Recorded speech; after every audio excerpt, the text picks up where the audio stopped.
friends to the first ever Linefeed magazine haul.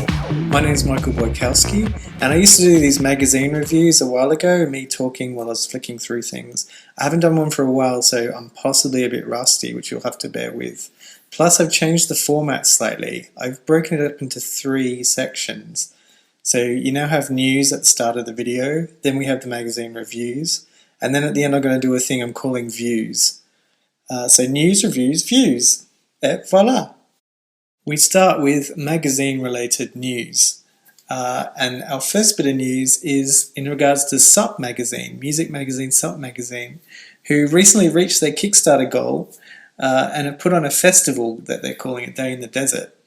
And that's not huge news. The more exciting news is it looks like there's going to be a publication produced based on the event, and Richard Turley, creative director for Bloomberg Businessweek, is going to be involved in the production of that, which is just super, super exciting. So yeah, keep an eye on Sup. You can visit supmag.com for more info. Our next little bit of news is about a magazine you may or not know about. I'm going to say it completely wrong because my Italian is crap, but I think it's Case the Abitare? Abitare? Anyway, if you know it, you know it's a really interesting looking interior design magazine. Was relaunched with the help of Wink Creative. And the publishers have taken a really weird step of renaming it and just ditching their old brand and calling it Living, which makes it near impossible to find. And at the same time, it seems to have disappeared from all the newsstands. So, you can't search Living and not, it's just impossible. So, poor Case to Abitare. But now it's called Living, so look out for that. Our second bit of news is another music-related piece, but not so much someone you associate with print-related stuff. Pitchfork, there's been rumours for ages of them entering the print-based periodicals type thing.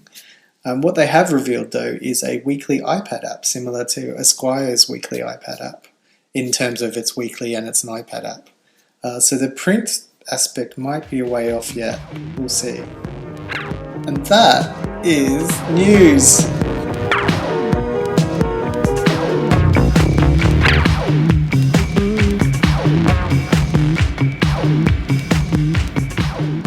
Now we come to the bit which I'm guessing is why most of you are here. It's the magazine reviews. Yay!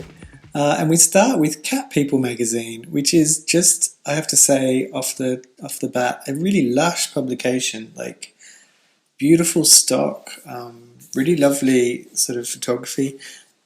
I'm going to say there's not that you'll be surprised a lot about that you'll be surprised about it, apart from the fact that it's mostly about cats. Which, why has no one done this before? Apart from maybe Cat Fancy magazine. But seriously, who's going to go and buy a magazine called Cat Fancy? Honestly, it's produced in Melbourne, although strangely has sort of Japanese text through it. Sorry, just ignore that the fashion bit was not working for me. But the rest of the magazine, really good. I mean, you've got an interview with Matt Maitland about his cat Quincy, who is sort of a semi-star of Instagram. So, I can forgive an obligatory fashion article for that, I think. But yeah, it's produced in, like I was saying, produced in Melbourne by editors Jessica Lowe and Gavin Green, and Jessica also is the art director. The only real shame with it, apart from that fashion thing, is that it's annual, which there's enough in here, and I really love this magazine, but I would love it even more if there was more than one issue a year. And I kind of sort of hope that it's a bit tenuous when you hear that a new magazine's launching as annual, because you sort of think, will they remember to do another one in a year? I don't know. I really hope so. I really think you need to grab this, though, if you have... I guess you don't have to like cats. It would help. There's a really good interview with some really interesting artists that I personally haven't heard of before. So you've got sort of people and sort of an introduction to various people. And it's not necessarily them talking about cats the whole way through. But it's just really well produced, lovely. The paper is just buttery. It's lovely. Get it.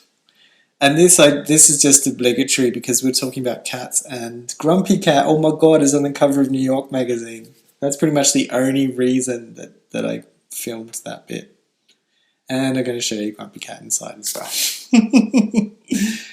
The article was about, it was their business issues. So actually the article is sort of about the business of looking after memes such as Grumpy Cat. But just, you can tell it was a really good excuse to put Grumpy Cat on the cover. Oh, sorry, I just threw a magazine. That was a bit loud. This is Zeotrope All Story.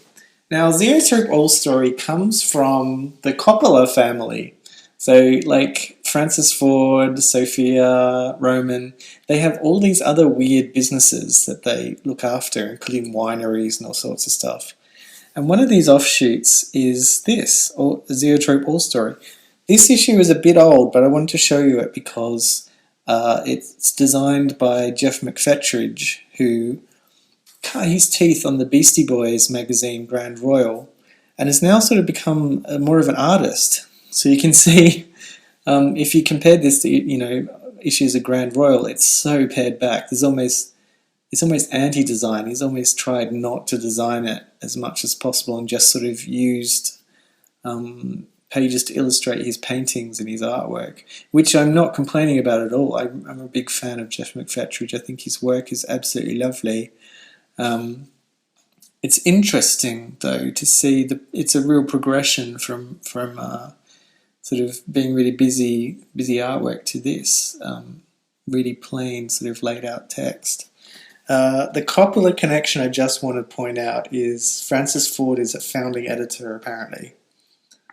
So I can't see any other Coppola names in there. Oh, he's publisher too.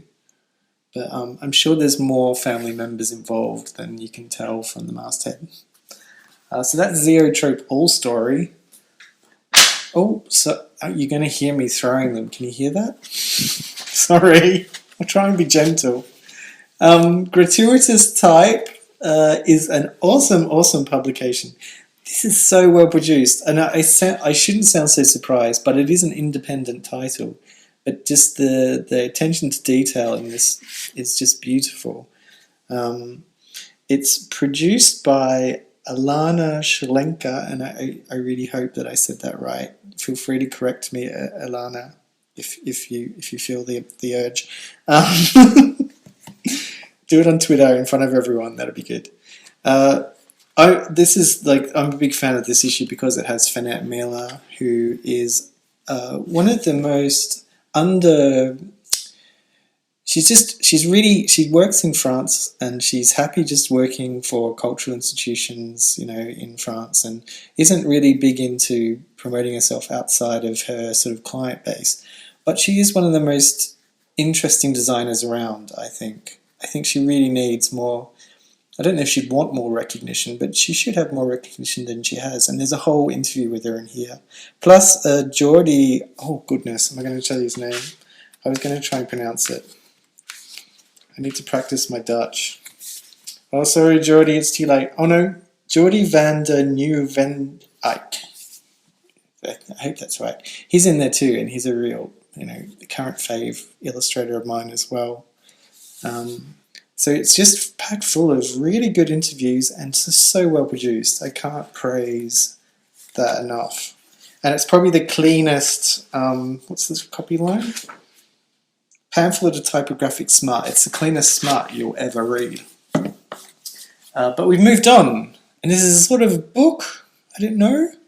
I'm actually not even sure if you can buy this. It was a Kickstarter project by Human After All, who are the guys who used to design Little White Lies and Huck magazine. And they recently left both titles to go and work for this place, Human After All, doing sort of, I'm not sure what they're doing actually, but they're not producing magazines as far as I know. So this is like a goodbye to the magazines that pretty much propelled their careers into where they are today. And it was interesting following the Kickstarter project because they kept going over and over their limit that they set. So they promised more and more special colours, special inks, more paper, And it's lovely because you kind of get the impression that this has grown as it's being put together based on sort of people just putting more and more money into the jar. Um, and it's really interesting too. It goes through all their sort of little details that they put into the magazines, particularly Little White Lies. Um, and it tells you sort of basic things about how to put a magazine together. So it's really aimed at other independent magazine producers who maybe haven't, started even producing a magazine yet, just thinking about it and want to know how you get photos in it and all that sort of business. The book too flips. One side's Little White Lies and the other side is Huck. I should mention too, it's produced by Paul Willoughby and Rob Longworth. And I wasn't totally reading that off a card at all. Okay, I was. The Huck side, I'd never really got into Huck magazine. It wasn't really for me, but it's just lovely to have it in here. And I loved this. This is all the covers from Huck sort of blurred into a colour. So that's the colour palette for every issue of Huck so far. If you can get hold of this, do it. I'm not sure. I should probably look into that and see if you can actually still buy it, or if you had to only get it through the Kickstarter thing. I'm not sure. But moving swiftly on to MIT Technology Review. What am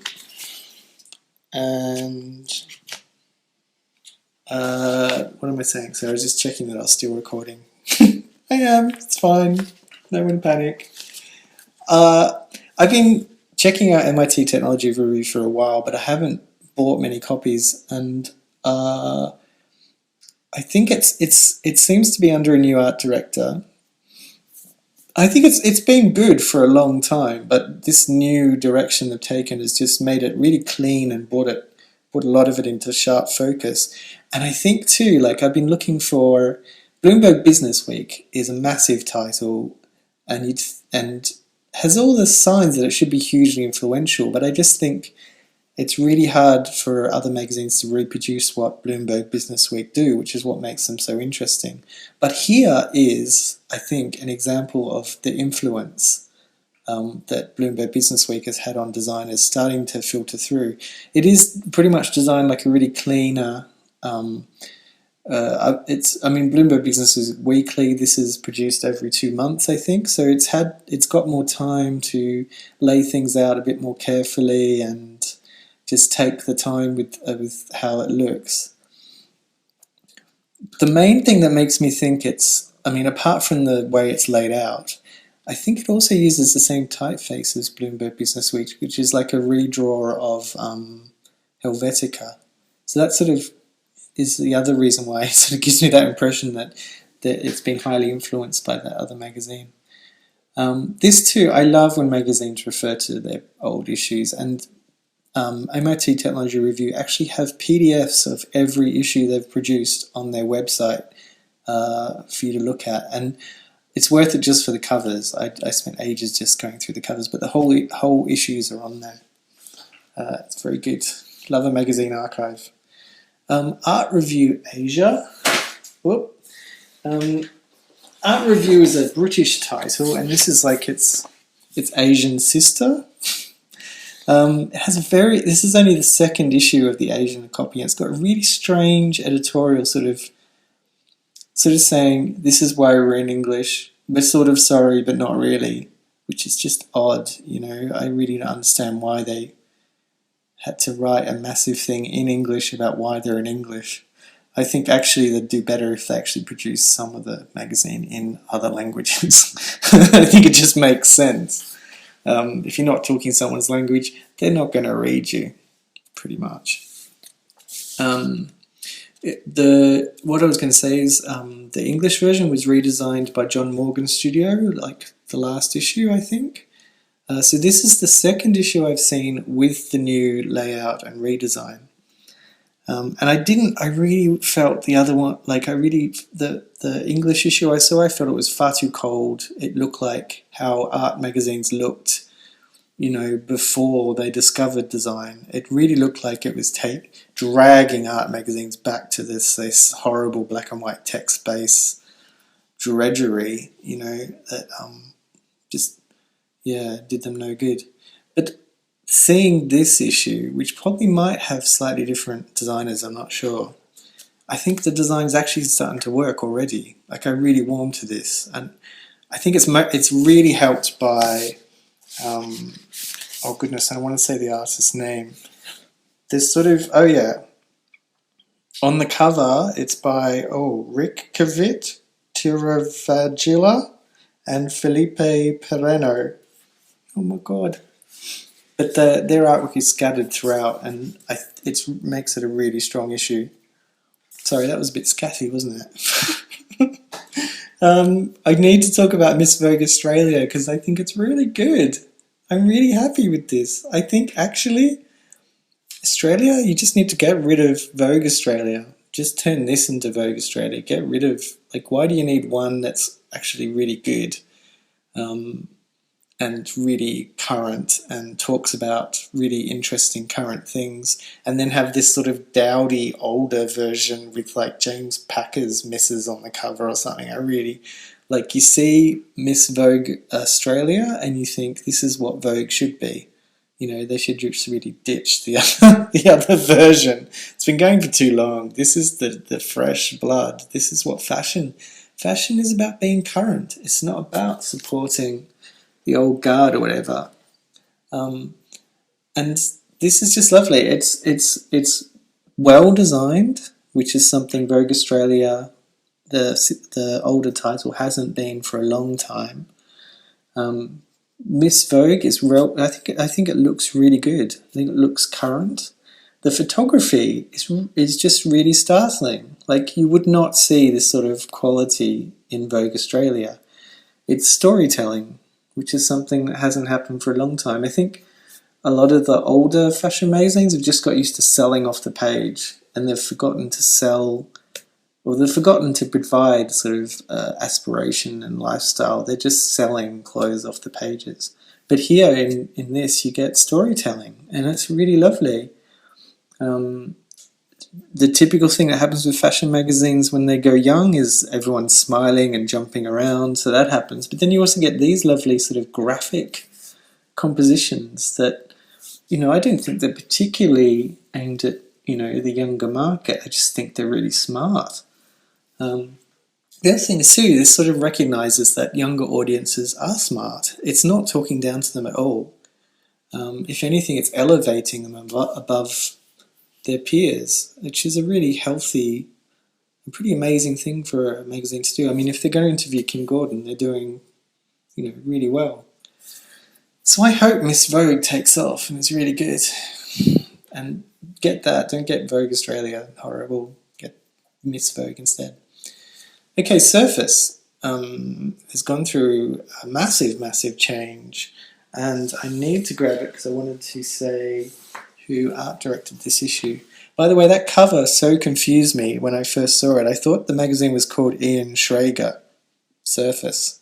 I don't know, does anyone else have that problem? That was major design flaw, I thought. But the only one, because once you open up, it's really interesting. And, I mean, this is so of our time in that they've stripped away all the sort of faffy graphic elements and just set everything in type and everything in black and white. It's sort of like what Art Review has done, although Art Review has taken it to the nth degree, and I don't think that's helped so far.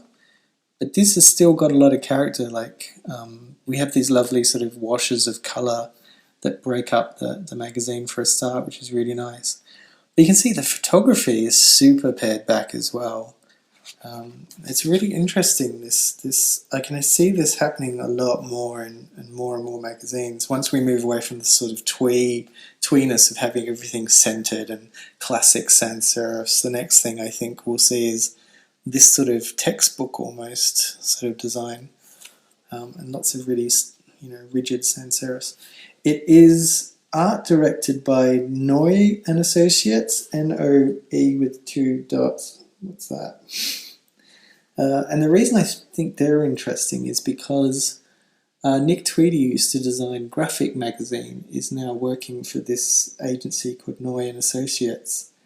And I can't confirm it, but I'm looking at this thinking, has this got Nick Tweedy's sort of take on page layout? In which case, that's really exciting, because anyone who's followed Graphic Magazine, you've pretty much, from the start, it's been Nick Tweedy until, for most of the first few issues. So I'm hoping that he's involved in this.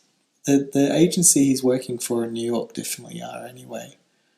There's some lovely touches. I mean, even the paparazzi pages look like sort of textbooks, like Figure A, Figure B. Apparently there's going to be more editorial changes in future issues, and there's an issue ahead of this one already. So it's going to be changing. That's worth keeping an eye on, I think. The granddaddy of all magazine titles. If you're watching this video and you're interested in magazine design, you probably have this already, I guess. If not, it'll be on your list, or you'll be going out and getting it soon, I'm sure. It's a really ambitious title. It's put together by Jeremy Leslie, who runs the Mag Nation. Oh, Mag Nation. That's not right. He runs the Mag Culture blog. And again, like, if you're interested in magazines and magazine design, you'll know all about Mag Culture. And if you don't, you need to find out. But yeah, the ambitious thing about this title is it's pretty much trying to encompass everything a magazine can be, crossing all boundaries, not discounting anything. If somebody says it's a magazine, it's in here. And just documenting what's happened to magazine publishing over the past little while. Here's a good example. Nice Magazine was a block of wood.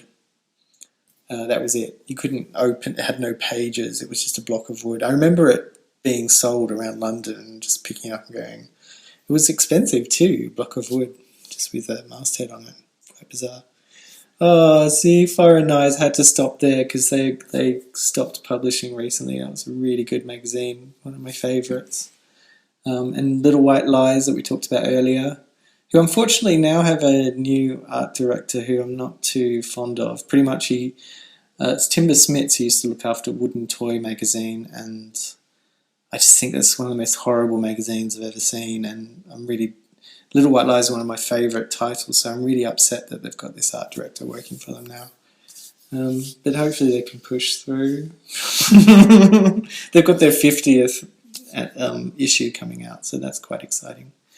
But yeah, you can see in here we just cover such a breadth. The wallpaper custom covers thing was really good. The book ends on iPad apps, so it's not discounting anything. We're not even in the print realm anymore. We're purely digital by the time we get to the end. And then we finish with The Guardian, which is really great because there's a whole thing about newspapers becoming magazines over the years. There's just so much to talk about with this book. You just really need to get it. Can't recommend it enough. Essential. Buy it. Whew. And that's it, I think. Did well. Didn't run out of breath for anything. What have we got next? Okay, Views is a bit at the end where I just get stuff off my chest, have a bit of a rant, maybe introduce you to some stuff that I think you should know about, which is what I'm going to do this time, because you should know about Magpile. Actually, magpile.com is where you need to go. Magpile is just fab. It's like a website for magazine geeks. You can put all your collections on there. There's lots of community aspects to it, so it's really good in terms of people wanting to collect and collate magazines and stuff like that. The thing they've introduced recently also has like a marketplace aspect now, so you can not only buy new issues of magazines, but you can also buy old issues of print magazines that people are wanting to sell. And you can see it all slideshow now of various titles they have in the store at the moment. And it kind of excites me because it tackles the problem of distribution, which is pretty much publishing's modern problem. It's the one thing that publishers really need to tackle. I think pretty much it's been out of their hands for a long time. And I feel the sting of it in Australia, particularly because I'm reliant on old distribution models, which means I'm never sure when an issue is coming in, if where it's going to be stocked. If I try and buy issues online, quite often I'm not sure if they're going to arrive here or not. There's like issues with getting stuff actually in your postbox.